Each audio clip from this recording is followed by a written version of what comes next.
I'm going to talk about some sci-fi or fantasy or sci-fi fantasy adjacent shows and series to watch if you are bored in quarantine and blown through your reserves of things that you were supposed to watch. It's probably not possible, but maybe you're picky like I am. Gonna drink a little Hudson Valley. Shout out to Jason and the guys over there. Their can art is the coolest. This is in fluorescence. And later I'm going to follow up with some Diner Brew Co. Who are awesome. If you're in New York and you're a beer nerd or a cider nerd, or you just like beer and like to support local, try some Diner stuff out. It's really good and you won't regret it. Shout out to Chris. HV going down great. First show to watch is on Tubi, Tubi, among other places, I imagine. Tubi is a free app, so I'm going to try to keep these suggestions to stuff that you don't have to pay for, because everyone loves free content. Presumably that's why you're on the tubes of you.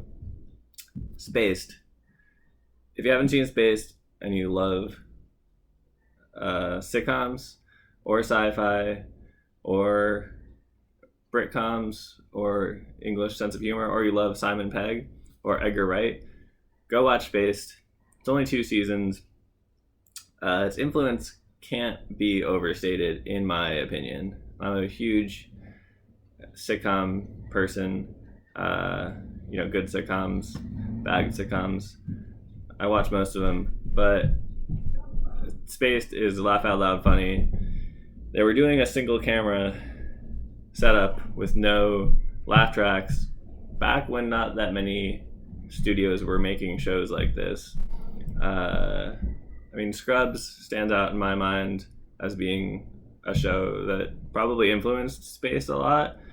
But it will be weird if you haven't seen Spaced, because it has influenced so many shows that have come out since that there will be like an odd familiarity to it. And also because the whole show is built on homages to 70s and 80s movies, action movies, sci-fi movies, etc.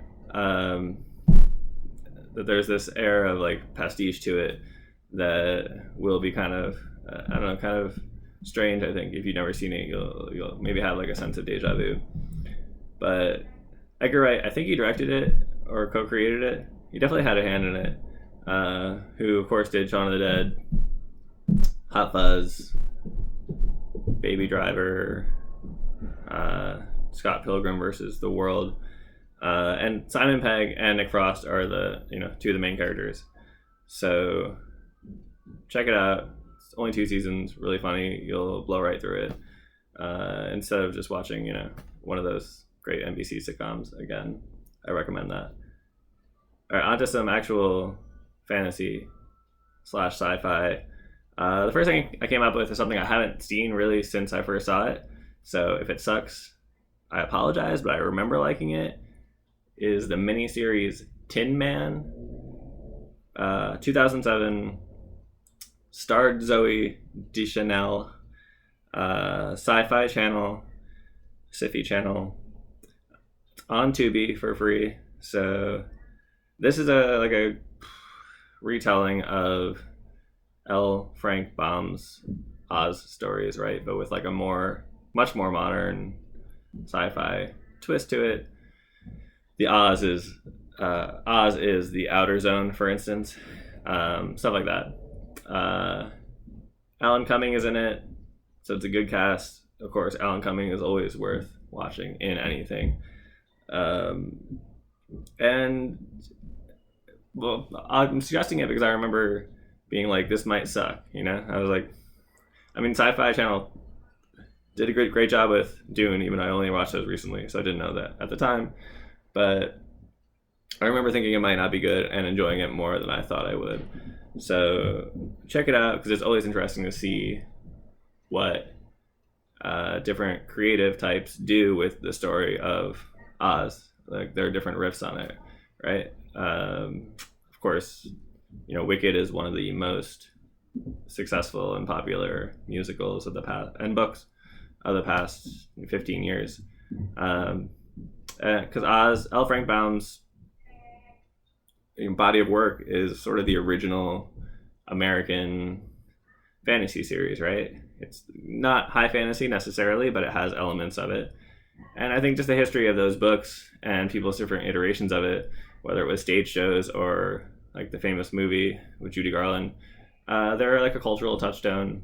And Frank Baum is like interesting, like the way, like the life that he lived.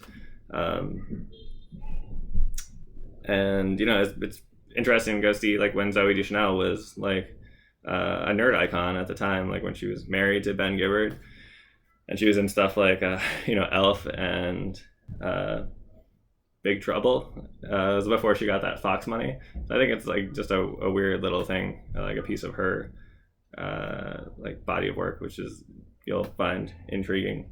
And yeah, I mean, like Wizard of Oz, people will continue to remake it, for as long. I haven't seen like the Sam Raimi film, for instance. Like I'd like to, but like it's always worth seeing what people did to it.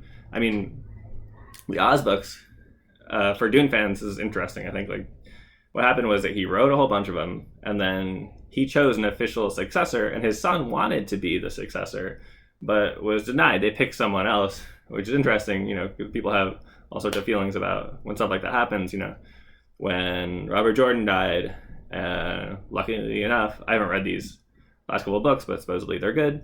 But, Brandon Sanderson took over for Robert Jordan, and people were like, this is great. And they love the books.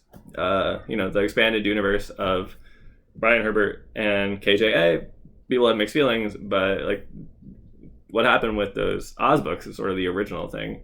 And so it's always been like from the jump, they knew people were going to continue to write stories, and they tried in this world of Oz, and they tried to take some agency over that. The publishers did, obviously, but I think it's in the public domain now, which is why you can make things like Tinman. So check it out. If you don't know much about the world of Oz, like there's probably something that someone made about Oz which you will love. Like even if you aren't a Wicked person, or you don't like the movie with Judy Garland, or maybe you read the books and didn't like them, maybe you'll still like Tin Man because it's a different take on it. Check it out. Also on Tubi. Number 3. This is one I recommend wholeheartedly. Probably the thing I would say if you have a little bit of chunk of time to watch, even though it's shorter than watching all of Spaced. Another miniseries. This one was on NBC in the year 2000, the beginning of the millennium itself. 10th Kingdom.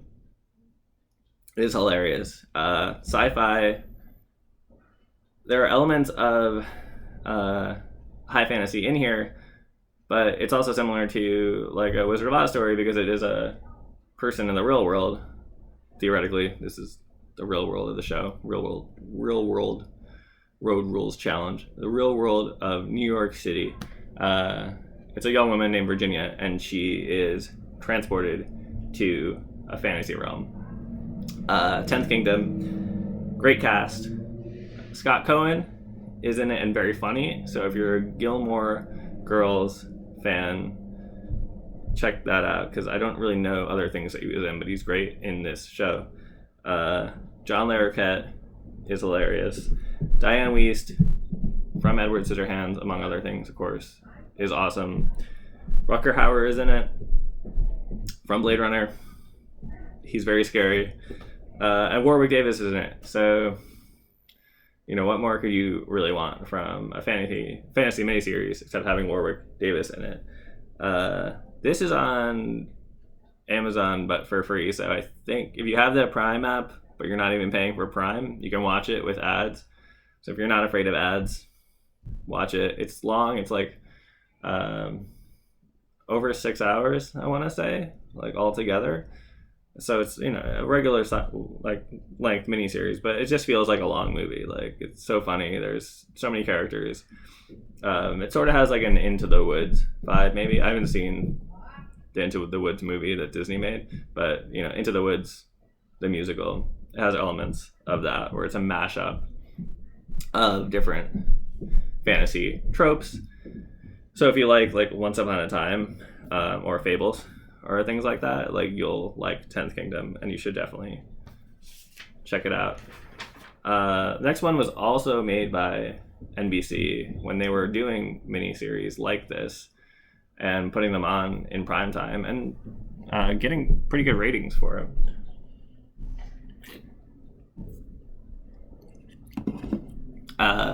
Merlin from 1998, starring Sam Neill, who, if you only know Sam Neill from Jurassic Park, like, Sam Neill is awesome. Go follow him on Instagram. He's fascinating. Go watch Hunt for the Wilderpeople if you haven't. It's the Taika Waititi movie. They're both from NZ. They're both great. So Sam Neill plays Merlin. It's this kind of realistic take on on like a fantasy series of Merlin, of Arthurian legend. It's probably my favorite filmed take on Arthurian legend. I can't really think of something that I like more. Helena Bonham Carter is incredible in this.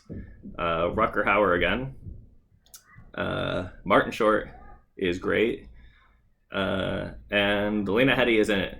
So, if you're a Lena Headey fan, there's a very young Lena Headey in this. This is 1998. I don't know how old she is, but I didn't even realize until I went back. I was looking at the cast.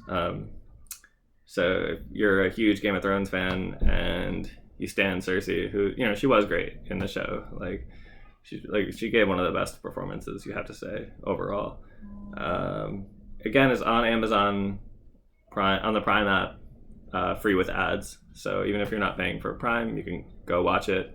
Merlin, I can't talk for any of the other Merlin stuff that's been done by any of these studios since then. I know that there's a sequel series. I haven't seen it, but this has a very serious take on the Arthurian mythos. Besides there being magic, it's really all about magic versus, for lack of a better word, Christendom coming and wiping out this that sort of world. It's the the Middle Ages meets other ideas which were trying to compete with the pagan ideas of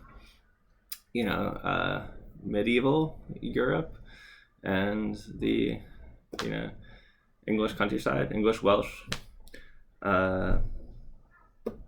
Last one is also from the 90s, and something that is very near and dear to me, and something which will inevitably get rebooted. So watch it now so you don't have to catch up when this happens. Jordan Peele wanted to reboot it. I still think does. I think after Get Out came out, he was Disney came to him and was like, hey, what do you want to do? Have all the money, make whatever you want. The same thing that they used to do with Guy Ritchie, when they would just throw all this money at him. They still do it.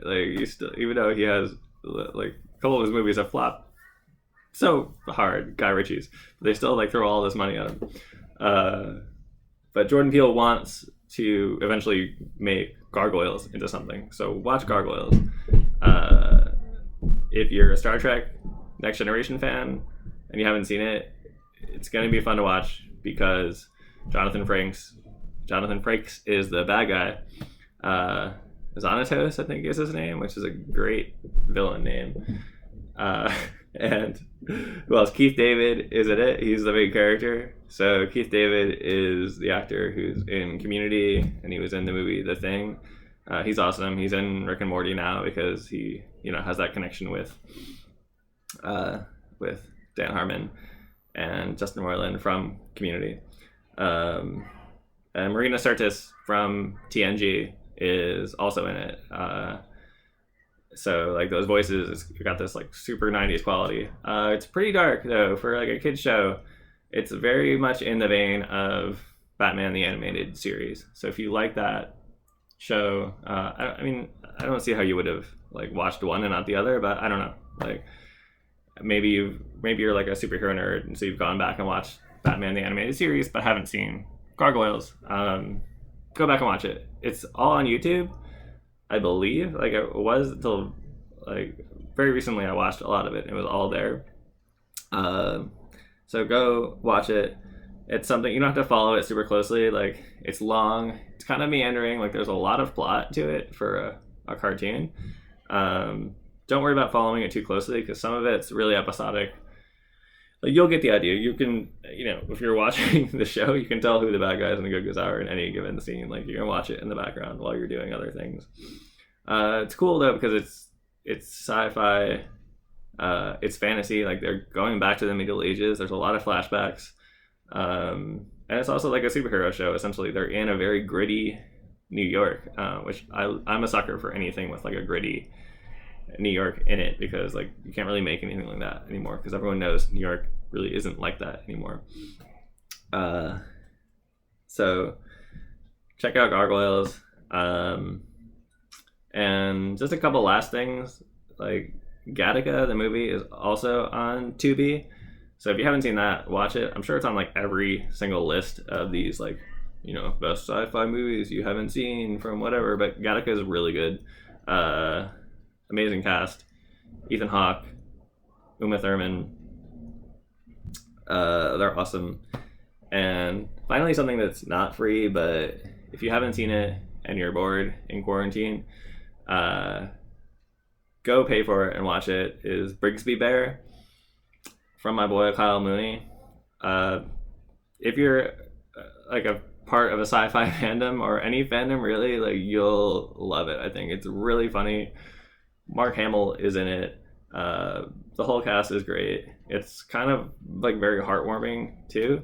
So like you won't regret it. Go out there and support it because movies like this should be made. It's pretty like relatively low budget too. So like if you think about in the future we're going to be making like more low budget things, like I don't know if that's necessarily the case, but smaller pictures will certainly like probably be made more in the next couple of years as like Hollywood's going to be like nervous about having big losses.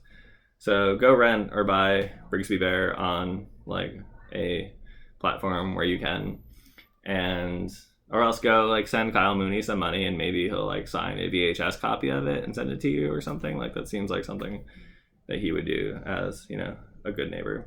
All right, hope everyone's good. Stay safe, drink local, stay home, and watch TV. Thanks.